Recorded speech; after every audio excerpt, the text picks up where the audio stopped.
সকালটা শুরু হয় কুয়াশার ভেতর দিয়ে। ক্যামেরা বের হয় ব্যাগ থেকে আর শুরু হয় গল্পের কুঁজ।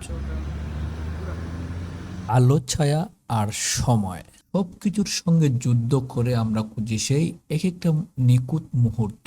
কখনো একটা হাসি, আবার কখনো একটা হাওয়ায় উড়ে যাওয়া চুলি হয়ে যায় মেমোরির সেরা ফ্রেম।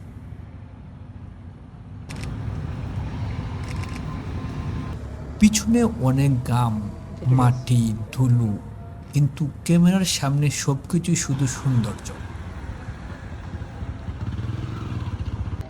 Ready? 1, 2, 3, go! এভাবেই প্রতিটা ছবির পিছনে থাকে অদেখা এক গল্প, যেটা আপনি ছবিতে না দেখতে পেলেও আমরা অনুভব করি প্রতিটা ক্লিকে।